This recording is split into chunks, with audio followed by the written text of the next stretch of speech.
Hello, friends. I would assume you are likely either using your zebra paintbrush to paint another beautiful piece, or maybe you're using it to baste your turkey. Well, we have heard of those from time to time that have used a clean zebra paintbrush to do just that. Either way, whatever you're doing during this holiday week, we think you will enjoy hearing from another one of your refinishing friends. Today, we have the privilege to highlight November's featured artist. Our featured artist is a popular refinisher with a wide range of style, turning heads in the refinishing world. She is a Zebra Collective judge and first place winner of one of our Furniture Feud podcast segments.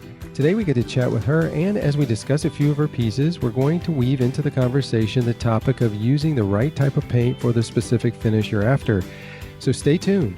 This is Zebra's Before and After. I'm your host, Lane Ball. Now, the one and only Jeannie Pope with Blush Vintage. Welcome back to the podcast, Jeannie. Hi, Lane. Thank you so much for having me. And thank you for letting me be your November feature. It was like a dream come true. Well, it's exciting to feature you because you're quite talented. Oh, thanks. I have a question for you. So, after you won first place in the Furniture Feud, did you get like threatening mail from the other contestants on the game show? Yes, I did. No. No, I love how you played along with that. Well, by the way, for our listeners, the other contestants was Sarah with Olive and Fern and Courtney with Steelbirch Studios, and they're cousins. So we had a fun time on that podcast, and I know Jeannie thought they were going to wipe you out because they were teaming up, I think. Uh-huh. Yes, they were. Those cousins. I know, but you came out on top. Oh, I know they're I laughing with did. us. So, well, if we have created suspense, our listeners can go and listen to this particular Furniture Feud segment, which was season 2, episode 28. Okay, back to Jeannie. Now, let's start off finding out where you are on the map. I am in a western suburb of Chicago. Okay, so do you guys go to Chicago often? When we were younger, yes. Now, what's that mean? Are you becoming dormant?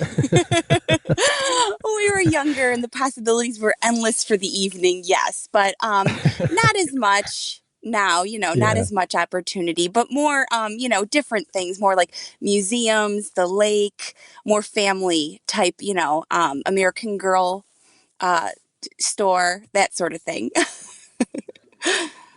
Well, I guess I should ask, now I live in the country, so, and I have been to Chicago, but based on where you live and you want to go to Chicago, how do you get there? Like, do you drive your car into Chicago? Yeah. Yeah, you can take the train. We have a train right here in town that goes in. So it should take 25 minutes, but I mean, it could take 2 hours depending Oh, on okay. the time of day, if there's a game going on or some event Yeah. or rush hour. Yeah. Okay. Well, I know that some people were thinking, why is he asking if they're taking their car? Of course, you could take a car into Chicago, but I guess I was just thinking it would be so congested and hard to find parking spots. I don't know. When you live out in the cornfields, that seems overwhelming. Oh, yeah. I kind of like driving in the city. It's like a rush. It's like, woo. All right. And Jeannie's got her head hanging out the window, slinging her arms in the air. Yeah, I don't think I don't parallel park. I do have to find a parking garage, but I do like driving in it. It's just exciting when you're down there.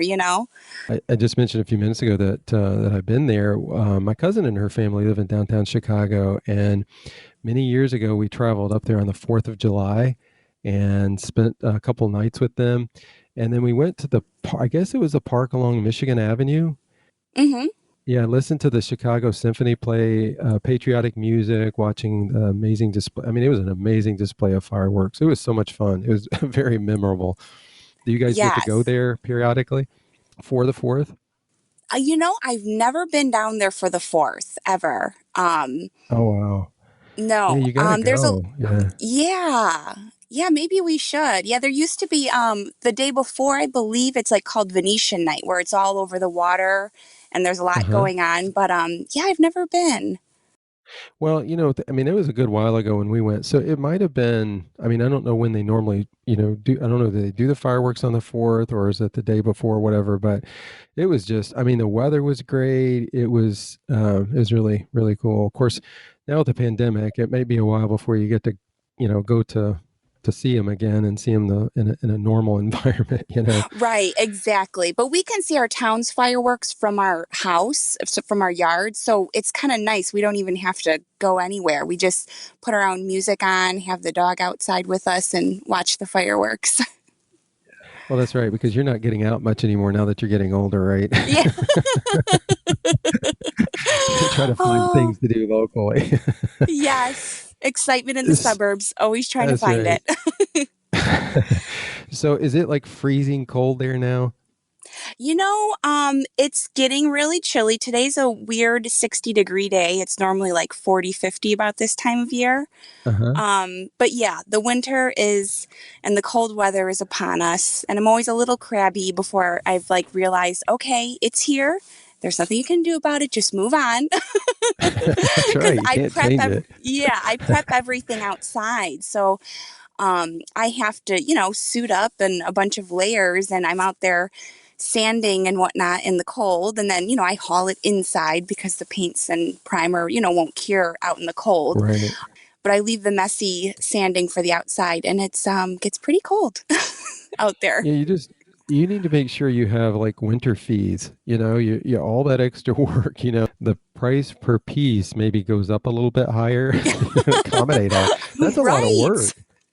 It is. Wow. It is. Well, I can't believe you. I mean, this is just strange. You guys are you said the 60s today? Yes, it's a fluky kind of day. It's not the norm. Oh, okay. Because it's supposed to be upper 50s today, so it's actually warmer where you're at than it is here. But it's sunshine, so that's great. It's still very very nice. I just hope it sort of goes in slow motion where we don't go from like 50s, 60s to like 20s, where it's just an abrupt change. Right. Does it get that cold where you're at? It just really it depends. Yes, it does. In fact, sometimes, and it's not the norm. I would say most of the time the weather in the dead of winter is like 40s. Oh, that And sounds nice. oh, really? I was going to be like, no, that's cold.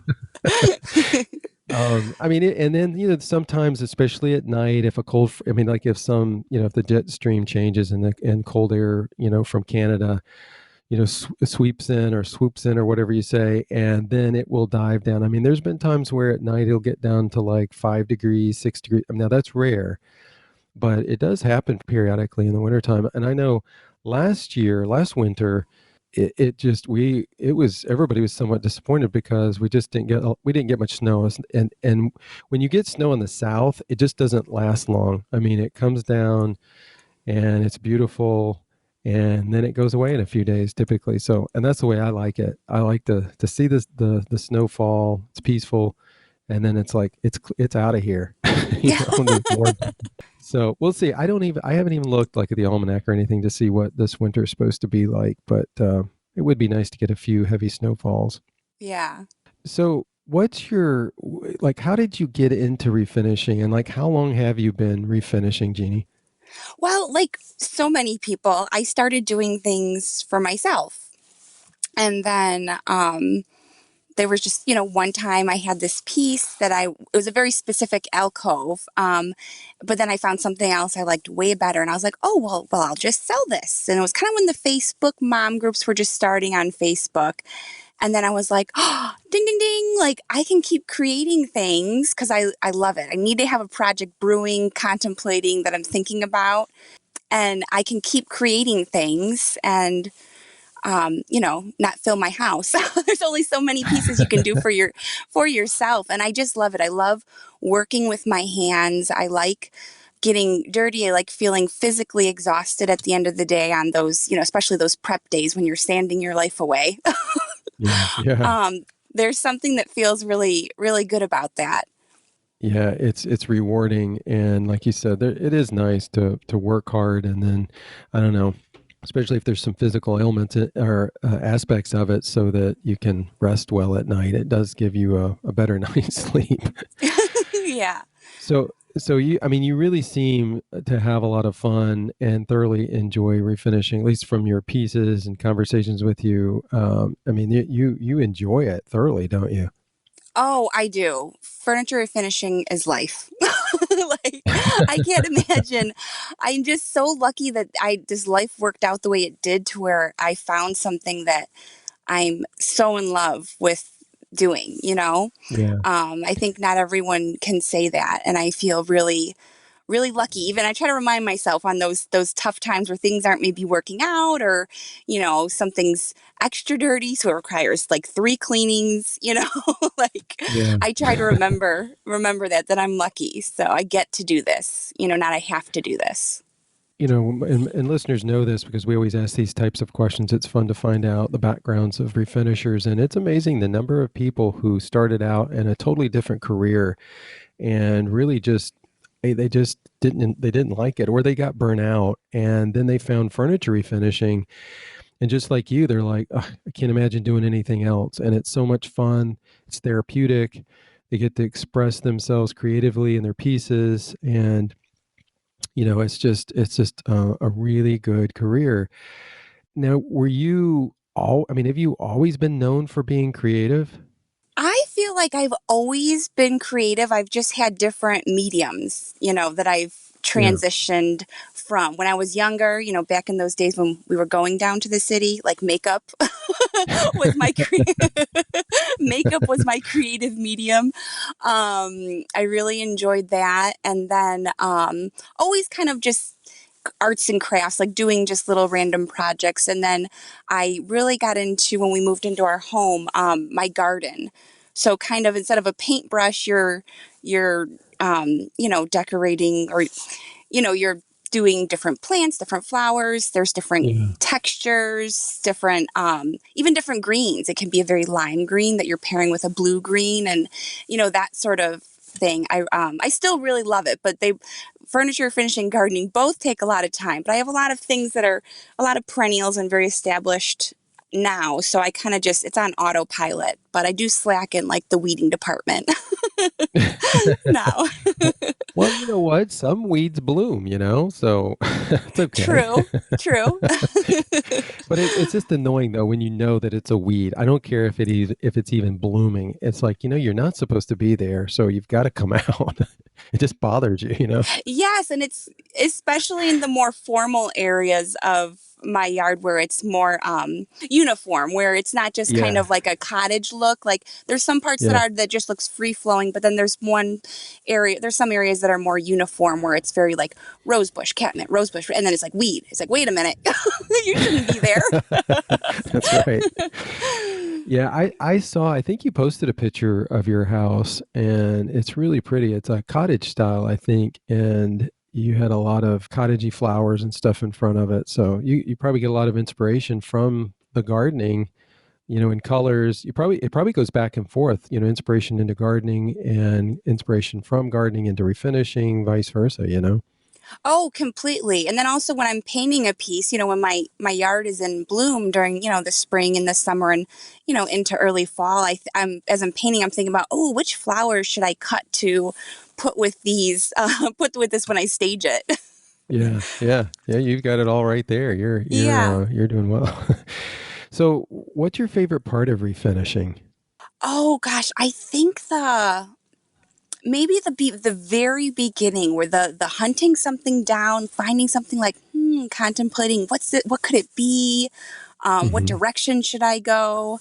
I love that part. Or going, into a thrift store and just like, who knows what you'll find. Sometimes it's, Yeah. you find zero. Sometimes you find a bunch of pieces and you load up the minivan and haul it all home. I like the possibilities, of what could be. I think that's fun. How quickly do you know what you're going to do with the piece when you first see it? Oh gosh, sometimes I have no hard and fast rule for that. Sometimes it's Uh-huh. instantly I know what I'm going to do. Sometimes the plan changes 10 times of what I think I'm going to do. I really Now, kind of wait a loosey minute. I goosey have with to the ask. plans. Now, wait a minute. I have to ask, when you say it changes, does that mean you've already started? So you got to kind of go back and take it off and start over? Or is it in your mind? No, I typically don't do that. It's more so in my mind of what I Okay, could that's good. do. Yeah, yeah. I don't think I'm trying to. I very rarely have completely like switched gears, I think. Yeah. Because I feel like I hate waste, drives me crazy. So I'll figure out a way to, if I've already done something but I want to alter it, to use what I've already done to it, if that makes sense, Yeah. and No, no, that change a does. little bit. So usually once you've started refinishing, you're on a track and you're heading down that track. You're not doing any 180s or anything. Yeah, yeah. Yeah, that's good. Well, I got to ask you, what's your favorite part? Well, what is there any part of refinishing that you dread that you're like, oh, I know I got to get through this to get to that? Oh, of course, the cleaning and the sanding. I mean, there is You something don't love very that? there is something oddly satisfying about it though. It's like once when you start cleaning, or when you start also then when you start sanding, it's like ugh, and you're like looking down, like you start at one corner and you're looking at the rest of the piece, you're like, "Oh man." But then as you get like towards the end, you're like, "Oh, I see the light at the end of the tunnel. It's Yeah, almost time for the fun to begin." yeah, right. You just So, got to hang on. yes, yeah. So, You got to hang on and be and have a lot of energy for that day, to get through it because that's a lot of yes. work.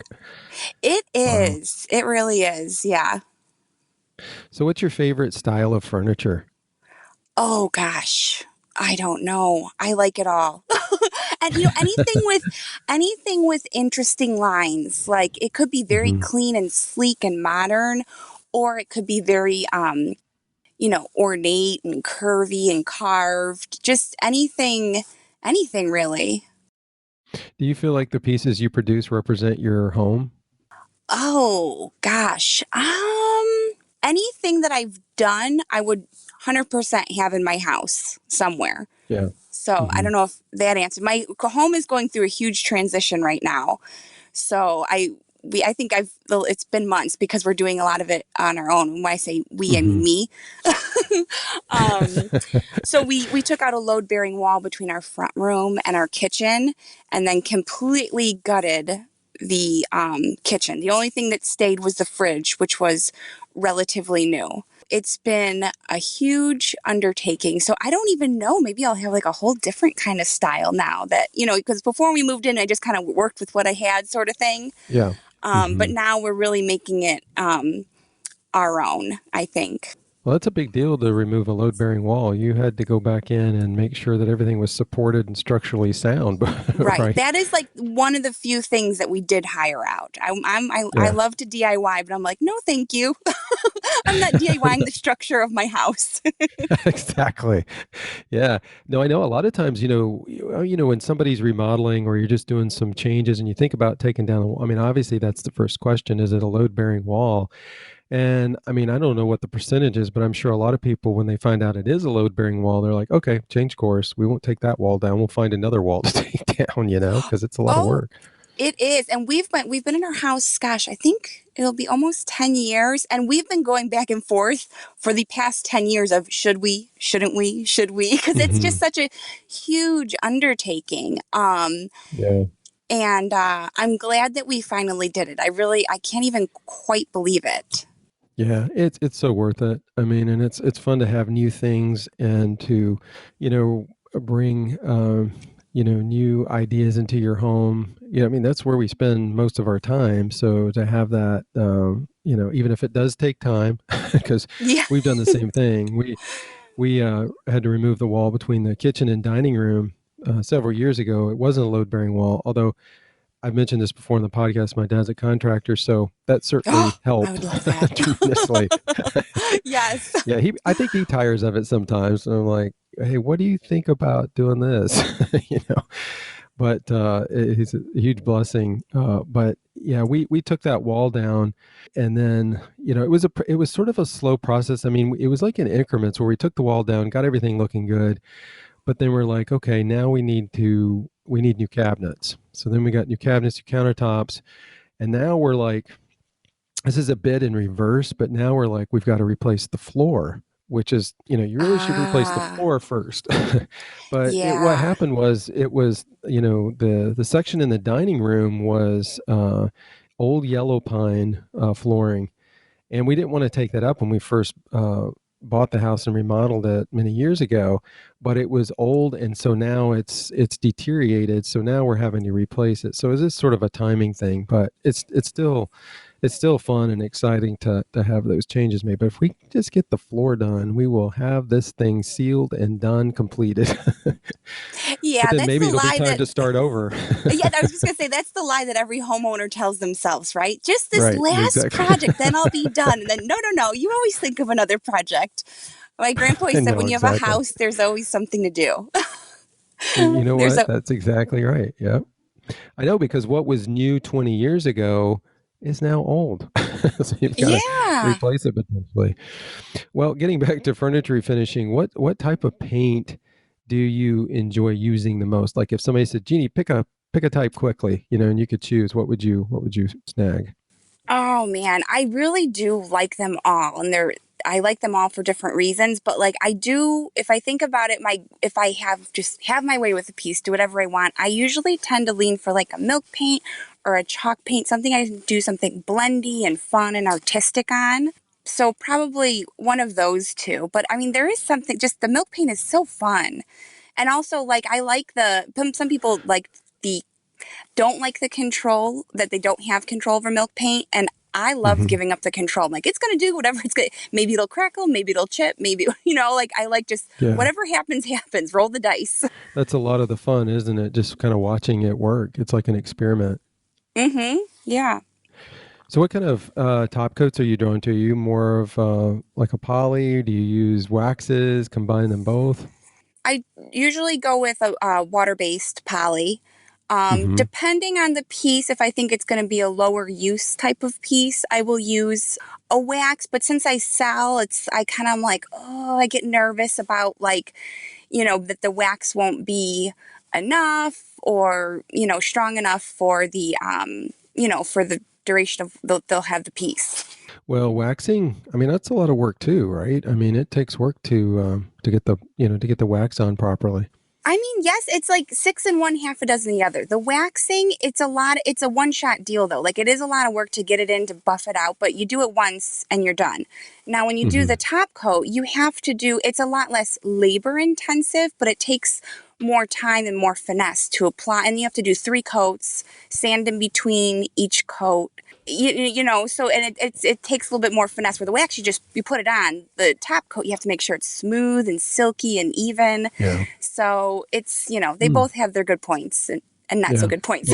Well, well, you articulated that well, so that was good.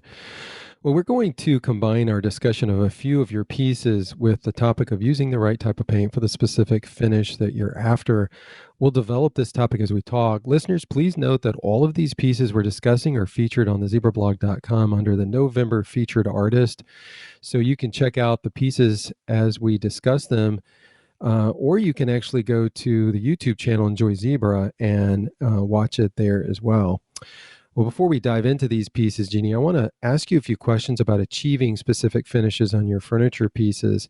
And just for clarity's sake, for our listeners, maybe we've got some newbies, that are just like really newbies starting out. And so, define for us what you mean when you talk about a finish. Is that also the same as a technique to achieve a specific look? Yes, yeah, just the overall how it looks when it's finished. I suppose. Yeah. Yeah, that's good. When you are, sort of in your creative brainstorming process and you're thinking about what should I do with this piece, and then the light bulb comes on and you're like, now I know what to do with it, but maybe it's not just a very solid, simple, finish, and it's maybe more complex. Do you experiment on scrap wood before you tackle the project, or do you just go for I'm kind of a wing it type of gal. it? So, but the only thing I will kind of experiment with if I'm doing like a blendy and artistic finish with multiple colors or like a kind of a technique that with texture that I'm trying out, I will do the back of the piece first. I end up doing most, I'd say like 99% of the backs of my pieces. And that's Mm. where I'll start out with my idea of what what I think I'm going to do to try it out. And then, work my way around to the front if I like what I'm seeing. Wow, that's another great idea too. Well, yeah, Start with the and back. yeah, and some people think it's a waste because, oh, it's typically against the wall. But I have had people ask, like, oh, is the back finished too? Because they want to float it in a room, or maybe it's Hmm. behind a sofa and just like a few inches is showing, but, they want to have that back. It doesn't, it takes slightly more work. And yes, you're using more product, but I think it just looks so nice when it's all done. And then it does give you that room for experimentation before you, start on the big show, the front part of it. So. Yeah, right. We're going to take a quick break. Listeners, stay tuned as we continue our conversation with Jeannie when we return. We encourage you to make sure you sign up to receive our newsletter on our new enjoyzebra.com website. We're running a series of Black Friday specials. Well, actually, we are introducing them on Thursday, so it's really Black Thursday specials. And we have ongoing specials listed that will be available until we run out of inventory. These are incredible deals, and each week it's a new deal for a limited time with limited quantities. Just to give you a sneak peek, we have holiday paintbrush kits that include a canvas bag with a great holiday graphic and holiday slogan printed on them. And by the way, have you heard of our packaging tool, the Open It? This is a mainstay for us as we have had it for a number of years and we just recently redesigned it. It opens all of those difficult to open packages easily and safely. Plus, it's a great kitchen drawer tool. It's a must have. We have a special right now that includes a 3-pack of the Open It in a strong vinyl pouch that has the slogan Holiday Cheer Gift Opening Gear. Make sure you check out these great items and stay tuned as we unveil a new deal each week. Well, anyone who scrolls through your feed, Jeannie, will see that you try a lot of different types of finishes and you do them all very well. So as we continue to discuss this topic, let's go ahead and dive into the specific pieces that we're going to chat about today. The first piece we'll discuss is a dresser that has a blue jean sort of look to it in color and in finish. And so speaking of finish, tell us how you achieve this look and also where you came up with this idea. So this one I used the one with that it has the milk paint on, or I'm sorry, not the milk paint, the milk glass on top. Is that right? Yes, Yes. Okay. exactly. Because there's two blue paint. Yeah. So that one I used Miss Mustard Seeds milk paint in Artismo. And this was just one of those times where I'm like, I'm going to do something with milk paint. I don't really know what yet, but these are several different layers of milk paint and varying degrees of dilution with the water. So typically it's a 1-to-1 ratio of the powder to water that you mix it up with. But then I did that, and then I did where there was other coats with much more water in, so it was a little bit more see-through, not as opaque. Mm-hmm. And Mm-hmm. my one of my favorite kind of tricks or methods for getting that kind of old texture is crosshatch painting. So going all in one direction for one coat and then doing the opposite. So you're creating the crosshatch direction of like the second or third or fourth coat of paint. So then it gives you a little bit more interest, a little bit more something going on, I think, in the finish. So when you got this piece, what kind of shape was it in? It was in very decent shape. I kind of felt a little guilty for all those purists out there that just love wood furniture. It seemed to have been refinished sometime, like it wasn't the original finish. Someone had refinished it pretty nicely, but it was worn, not brand new, but so it was in really good shape. But I just had a vision for this blue to use it. So you said you used several layers. So you cleaned it up really well. Did you scuff sand it? Yes, I did. Okay, so you did that. And then what was like the first, because I'm not looking at it before. You may have one on there, but I didn't grab that. But was it was it a darker stained piece? It was, yes. It was like a very neutral dark brown. Because some of that's still showing through, which is what makes it really cool. You can still see some of that.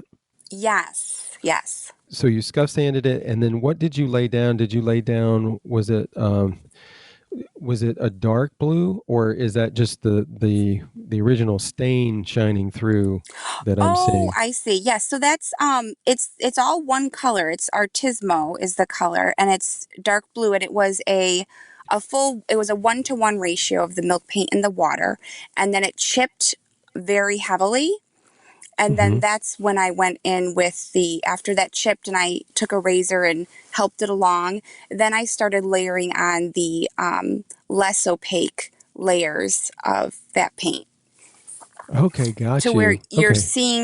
you're seeing it come the very dark blue that you're seeing is Uh-huh. actually very thin layer of the blue over the wood. Does that make sense? Absolutely. No, it does. And that's cool to know that, especially for our listeners if they want to try to achieve this look, because it's such an incredible look.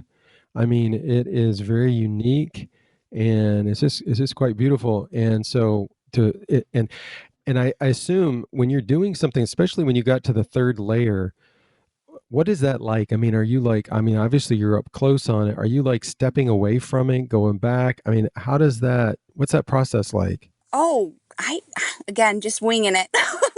Just I'm like when it feels right. I'm like, okay, this my work here is done.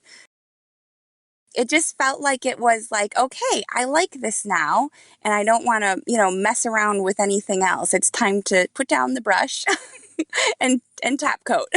Yeah, that's really neat. Now, what was the level of difficulty on this piece? Let's rate it from a scale of 1 to 10, 10 being the most difficult. How would you rate this particular piece? Oh, super easy. Like a 2 or 3. Really? Yeah, I think anyone could really do this finish. It's not really me. It's doing anything, not having a ton of talent or anything by getting this finish. It's letting the milk paint do its thing. Just letting it chip where it chips and slapping on some paint. And also, too, this is not a very clean, precise finish. You're just throwing on the paint, and the more texture, the better. Yeah. So it's very, I think, beginner friendly and user friendly. If this is like if you're new to painting furniture, this would be a very easy finish to achieve that you don't need to have, years of experience. So you're not standing on your head while you're painting to get this look. Nothing unique like that. No, no, it's just a matter of knowing how the product works. I mean, I guess that would be the only experience is having faith in, okay, I know what's going to happen if I use less water or more water when I'm mixing up the milk paint. No, it's just letting milk paint do its thing. Yeah, it'd be so interesting it'd be rather humiliating for me, but I was going to say, if we had a time lapse of you painting this and then you had a time lapse of me trying to paint this, it would be, I think people would be like, what is he doing? Why is he going through that process? Because No, no. I don't know. It's just because of the look and the way it turned out. It just looks like there would be a lot involved in it, but it's really neat. Well, I think this Now is what? where like choosing the right paint for the finish you're after. This works into that. Like if I were using like like an acrylic base, like a very solid single coat type of smooth finish paint, I would have to work very, very hard and a lot of sanding and a lot of distressing to get this type of look. So choosing when I knew I wanted this very chippy, worn look, reaching for milk paint to achieve this, just it's very easy when you choose, the right paint for the look that you're after. Yeah, and I think what you said is key with this particular piece is the dilution of the milk paint and knowing again that there's the rule, the 1-to-1 ratio, but you can go beyond that, right? It's just experimenting with it, stepping outside of the sort of the bounds of even what you do typically with milk paint and making it more transparent and just playing around with it. And that's what you did on this piece and really turned out nice. Thank you. You really sealed it well with the hardware too. I mean, that's great choice there. Oh, I love a white porcelain knob. They're just, I don't know, there's something about them, isn't there? It just makes it very striking, and it just allows good contrast to be had between the piece itself and the hardware, and that's what really makes it nice as well. Thank you. So, is this in your home? Did you sell it? What happened to it? No, I sold this one was for sale. I sold this, but actually a very good friend of mine bought it, so I can still see it whenever I would like.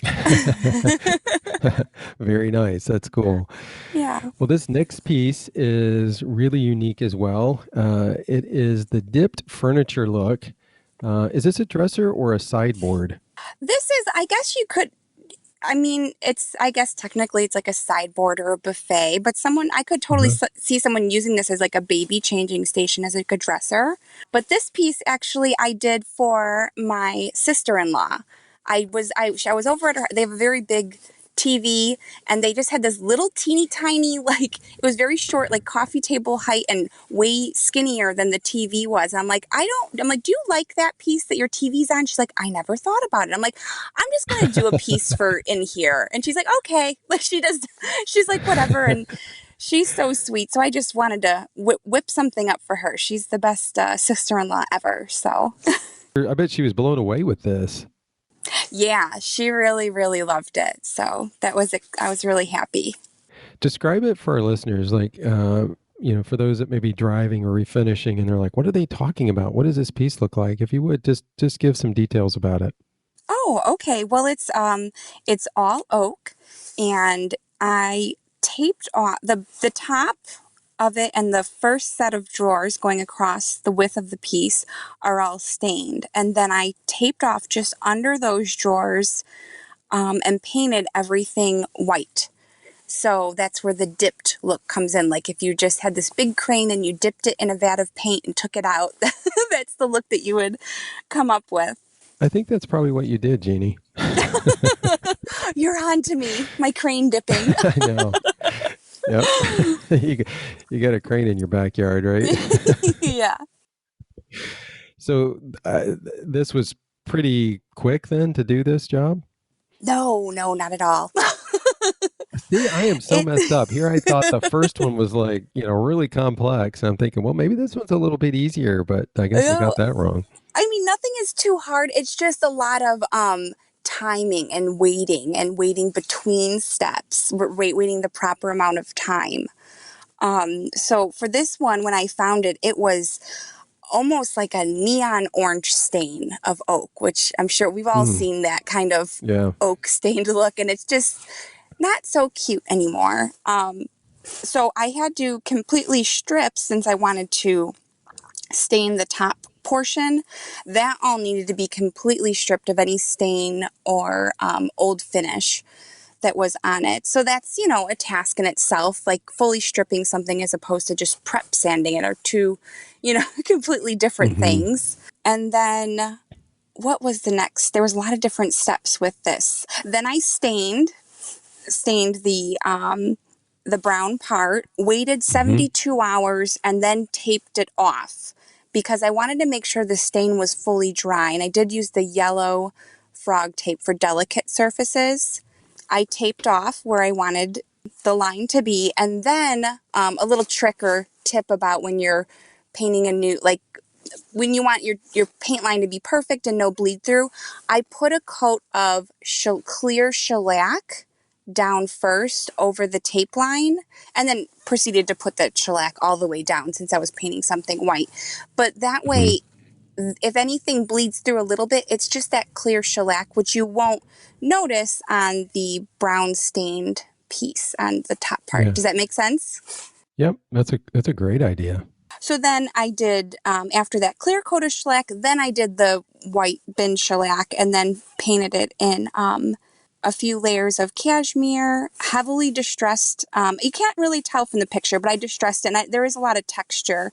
I used the chalk paint specifically for texture, and I knew I wanted to distress it, so that was going to make my life easier. And then once it was all done, I top coated everything with a water-based poly all at the same Hmm. time. The entire piece. The entire piece. And then the only caveat with using water-based poly over an oil-based stain is waiting 72 hours. So, and that by the time I was done with all the painting and whatnot, it had been 72 hours. Yeah, that's another good tip. Like what we see in the front. Did you do the back on this one as well? Mm-hmm. Oh, so she can float this piece anywhere then. She can if she wants to. Yeah. Oh, and this one I also added new hardware, oak hardware, so it would match the grain of, the oak wood that the piece was made of. But it had some kind of just dated, nothing too exciting metal hardware on it. So, Wow, you did a good job with that. I would have thought that was the handles or the hardware that came with it. well, thank you. That was what I was going for. Yeah, you got spot on that. That's good. Yeah, that's Yeah. nice. Well, I kind of asked this question, but I still want to find out the scale. So on a scale of 1 to 10, how would you rate this piece? I'm not good at rating things, Lane.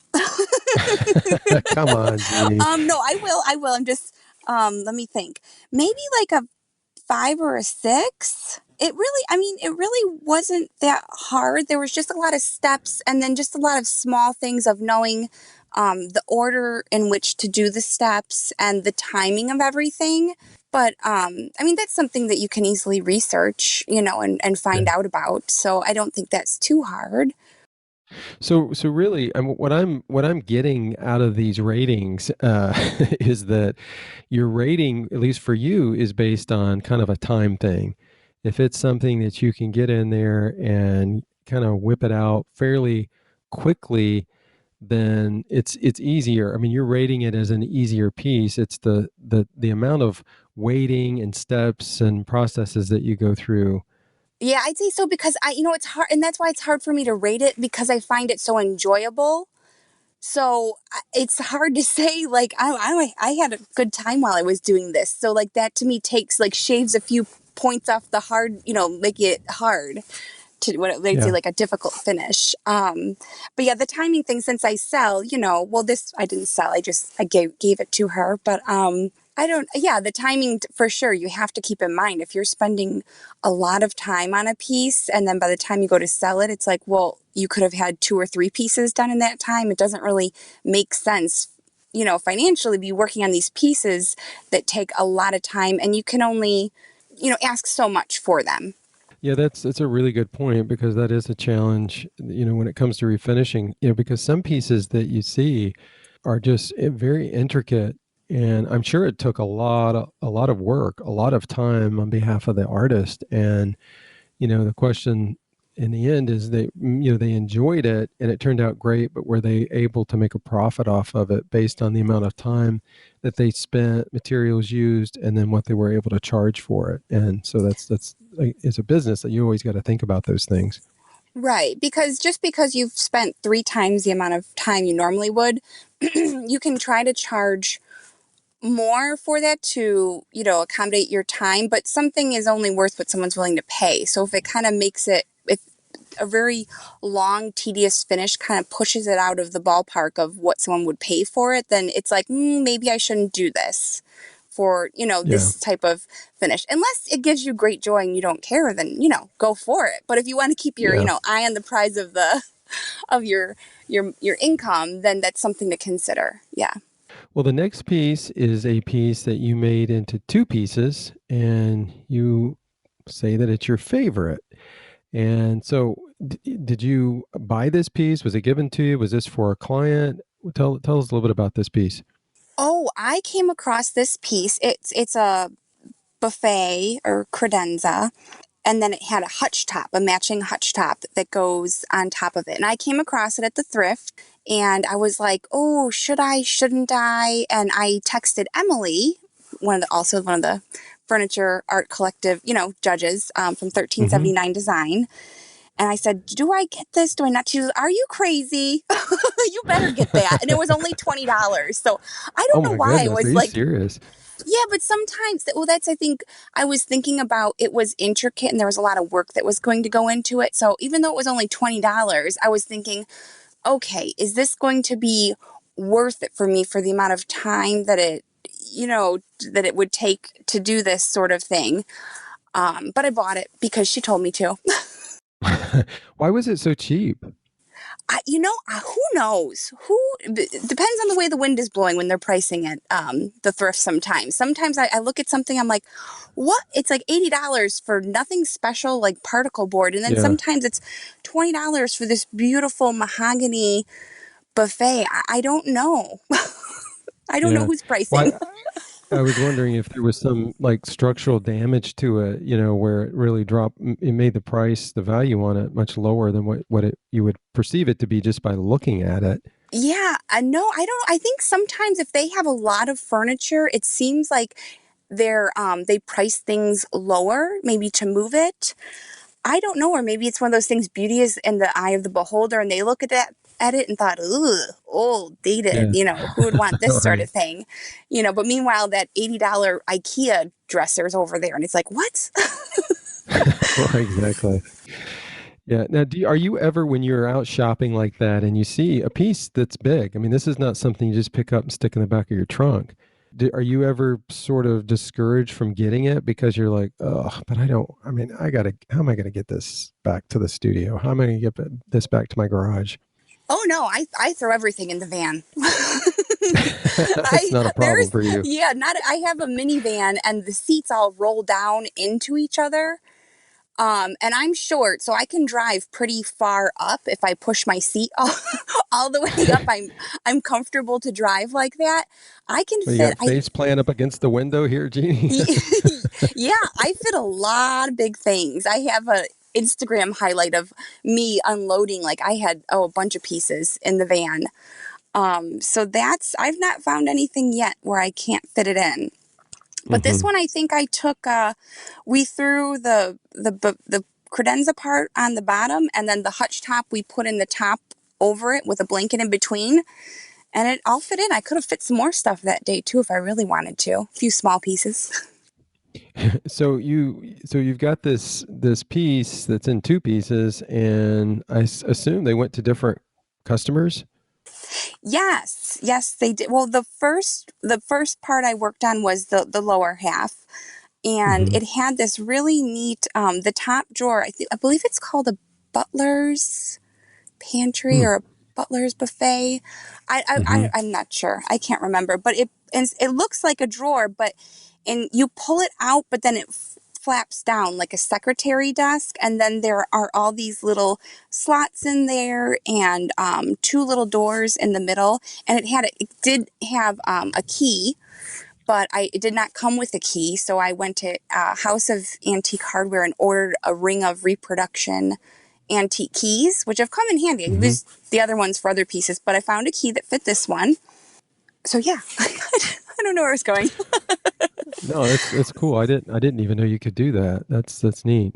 You listed this piece as your favorite, and I assume you're talking about the base, the bottom portion, because what you did to the top was you painted it white, and it looks like you put legs on it, or little short legs. And so it's very unique. It's pretty. But it's a different look than the bottom. And the bottom is, would you call it's like a blue, correct? Yes, yeah, it's a blue. I don't know. I always seem to end up coming with a lot of people say these denim finishes or blue looks like blue jeans, and I always think I'm like, oh, I'm doing something totally different. They're like, it looks like blue jeans. I'm like, oh, well, blue jeans are cool, so that's cool.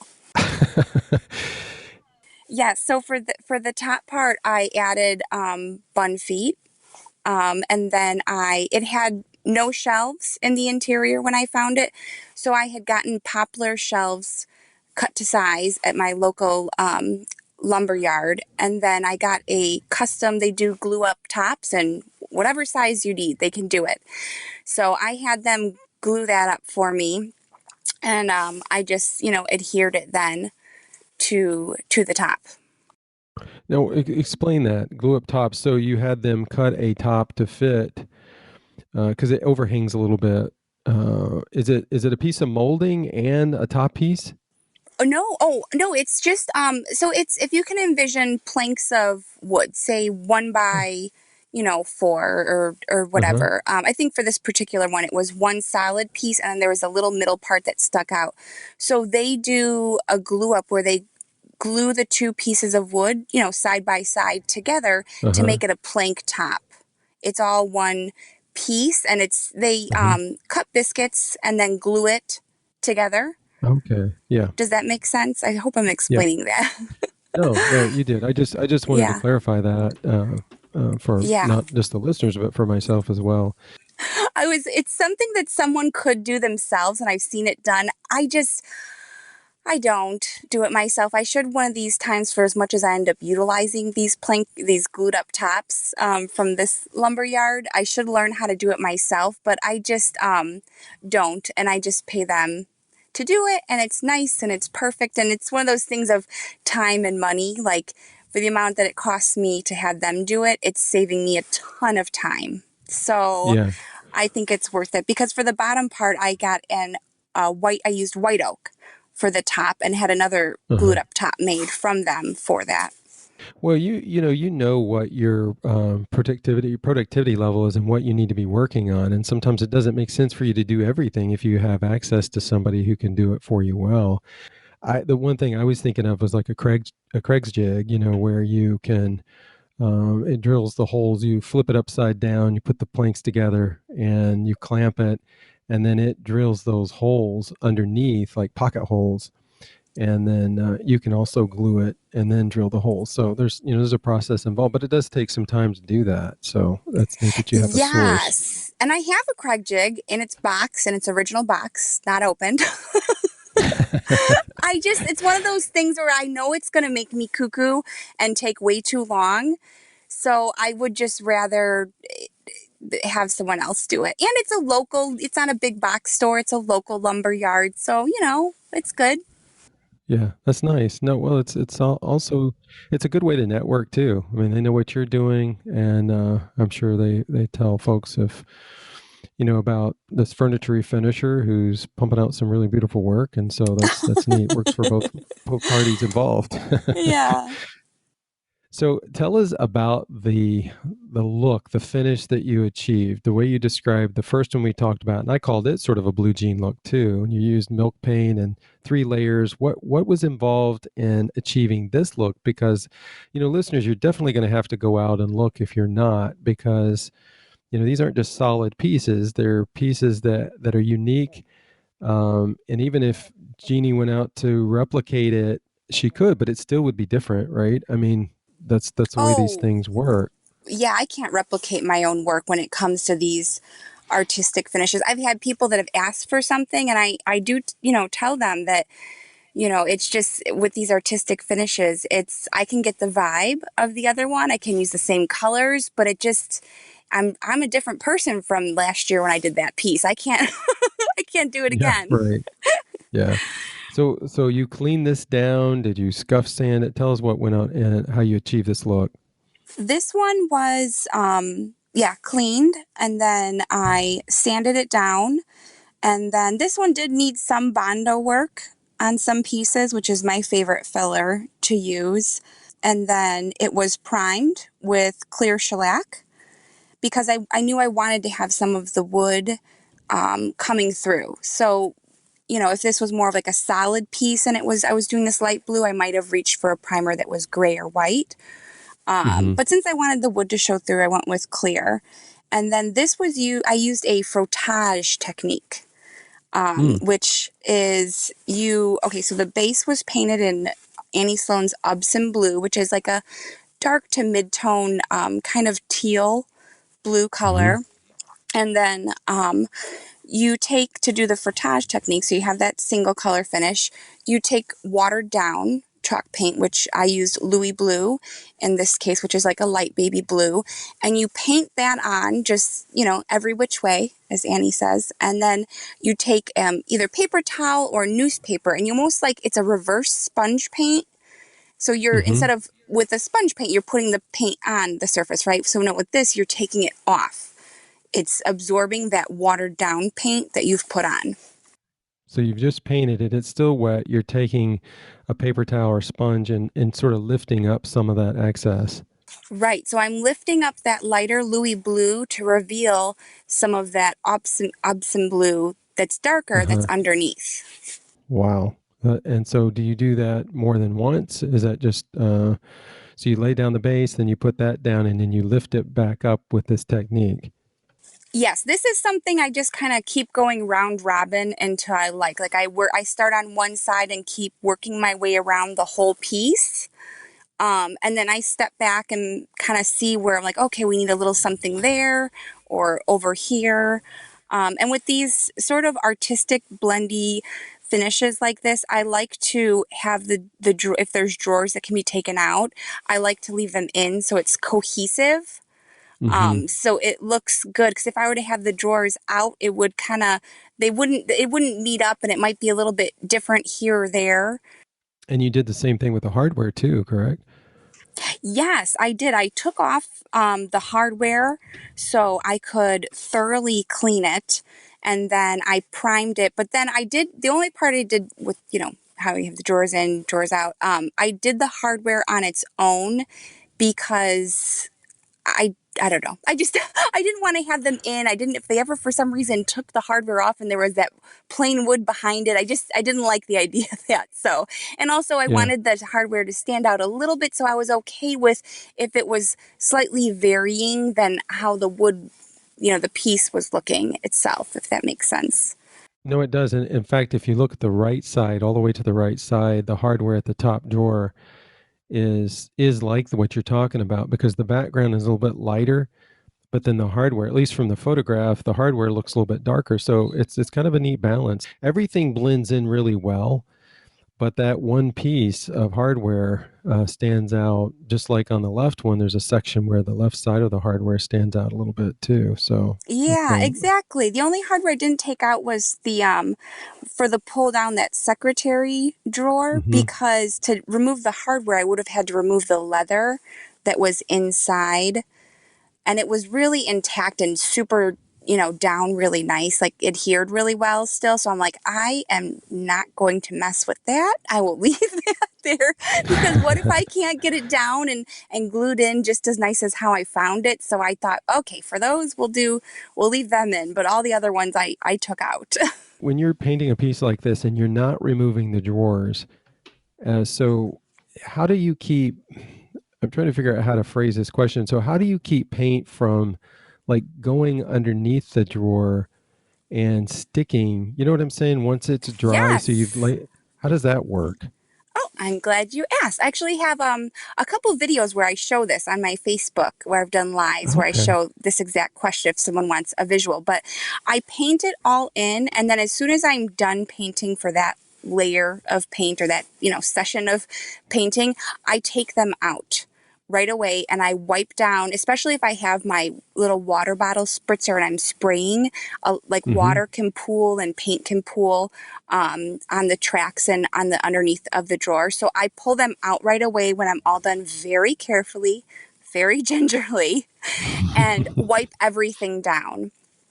And then two, like I paint without knobs in and pulls in. So you'll have the little holes, and I just take two screwdrivers, one in each hand, and put them in the holes. And then if you slightly tip the screwdriver back towards you a little bit and then pull it out, it's Hmm. enough to pull out the drawer without touching what you just painted on it. It just is touching within the hole of for the hardware. Right. Man, you're just full of all kinds of great tips. Well, thanks. Yeah, no, that's a really cool idea. Now, what about it's not a shiny finish, it's a matte finish. Did you wax this or did you just put a matte finish poly on it? For this one, I did use a wax for it Hmm. because it was for the body of it, and I thought, oh, this isn't like a huge use type piece, like a wear and tear, like a child's dresser or desk or something like that. So I did use I believe, did I use a clear wax or a white wax for this one? I don't know, but wax was involved. Yeah. Either way, wax, right? Yeah. Well, here's that dreaded question, scale of 1 to 10. Ooh. Mm, this is so hard. I need to be playing the Maybe Jeopardy music. it wasn't hard. I know you want a fast answer. I'm feeling pressure. I'm starting to sweat. Maybe No, like a no fast answer. 5 or so. If I had to do the glued up top for it myself, I'd put it at like a 27 Mm. of a Oh, hardness. okay. out of I a see 1 to why you're 10 not scale. doing that's very wise that you're having that outsourced. Yeah, that's why I feel like you need to know your strengths and your weaknesses. That is not one of mine. I don't, it could be, but for right now, I know it's not. So, hiring that out Mhm. made my life very easy. So yeah, not that hard, I don't think. See, these playful, that's why I love doing these fun finishes. They're not hard. It's just playing with paint, which I think is very fun. So I don't consider that taking a lot of I don't know, effort or making it my life hard while I'm doing it. I think it's fun, no pressure. I mean, it sounds like because you said there were two, correct me if I'm wrong, but two steps involved, and you laid down the base coat, and then you laid down the second coat, and then you dabbed it up. So I mean, that all can be done in one day, right? Oh yeah. Yeah, and it's not hard. It's not labor intensive. It's just I look at it as it's just plain. So why was this one your favorite? I think because I like variety and this being one piece when I found it and then turning it into two pieces was really fun. Also, this was the first time I ever got a top, a glued up top Hmm. for a piece. So that was kind of, I like new. So I'm like, ooh, this is fun ordering this up. And then I had never tried this frottage technique before. So I liked that a lot. And then the hutch top, I'd always wanted to turn one into like a bookshelf and put feet on it. So that was something fun that I was able to Hmm. do. And that one actually threw a lot of curveballs because getting the glass back in it was this bubble glass that bubbled out in between the framing of the Hmm. crosshatch framing of the glass. I couldn't use the rubber trim to put the glass back Hmm. in. I had to brainstorm a lot of different ways and I tried a few different things. But ended up going with these little, they're for screen doors, like to hold it in. They're like Yeah. little clips. So I ended up doing that to put that back in. So even though that was a challenge for me, it was fun to try to brainstorm and troubleshoot what to do with it. So I liked it. Wow. Well, that's excellent. Well, Jeannie, what general recommendations do you have for refinishers to keep it simple when choosing the right paint for the right finish or look? I would say first think about what the look is that you're after. Now, so say you want a very clean finish. Now, if you would have asked me about one of my pieces that were a clean finish, super sleek, I would have said that is like a 9 or a 10. Oh, wow. Just because that to me it takes a lot of there's not a lot of room for error and it takes a lot of finesse and knowing how you want to hold your brush or what to use and all the very fine sanding that goes in between each layer of those very clean finishes. To Uh-huh. me that's hard. So if I'm going for a finish like that, I wouldn't reach for a milk paint or a chalk paint. And that's not to say you can't achieve a very clean, smooth finish with those. I just think you have to work harder than necessary. Does that make sense? Because they have a Hmm. lot of texture to them and brush strokes. So I would reach for something like an acrylic based paint, like I like fusion or like ceramic based, like the Chippy Barn is really Hmm. nice for a smooth finish. Or my favorite is probably General Finishes milk paint, which is tricky, not to be confused with traditional milk paint that you mix with the powder. It's Hmm. it's in a can. It's not a powder formulation. Hmm. So using a paint that's designed to have to roll on very smoothly and finish very fine is going to make your life a lot easier. Now, the Wow. reverse of that, with if I want to have a very textured, chippy, blendy finish, I'm not going to reach for that, say, acrylic based paint I would reach for a very smooth finish because I have to work a lot harder if I want to distress it. Those paints are very hard to distress, number Mm. one. Number two, I don't find that they blend as well as a milk or a chalk paint does. I feel like Hmm. it's much easier to achieve that with those type of more porous matte paints because those other paints, the acrylics and whatnot, they are aimed for a smooth finish. Trying to get texture out of them is really hard and you have to layer, and it just keeps wanting to self level, which you could really Hmm. build up a finish with texture with a chalk paint or a milk paint. Does that make sense? Yes, no, that's helpful the way you sort of diagram that out audibly. That was good. So it's very good advice. So we appreciate that. Jeannie, it's a lot of fun chatting with you. Each piece you work on just has a happy look to it. And your love for refinishing really shines through. We're excited to feature you this month and look forward to the days ahead to see more Blush Vintage pieces hit the Instagram feed. So you take care. Thank you so much, Lane. It's Thanksgiving week, and we have a special message for you from our Zebra crew: Mike, Susan, Ellis, Lane, Bree, Shelley, and Joe. Hello, friends. The Zebra crew wants to wish you a special message this holiday season. With the challenges we all have faced this year, and all the unknowns we've each encountered, We do know this much: our community is strong and remains strong. And confidently, we will grow together.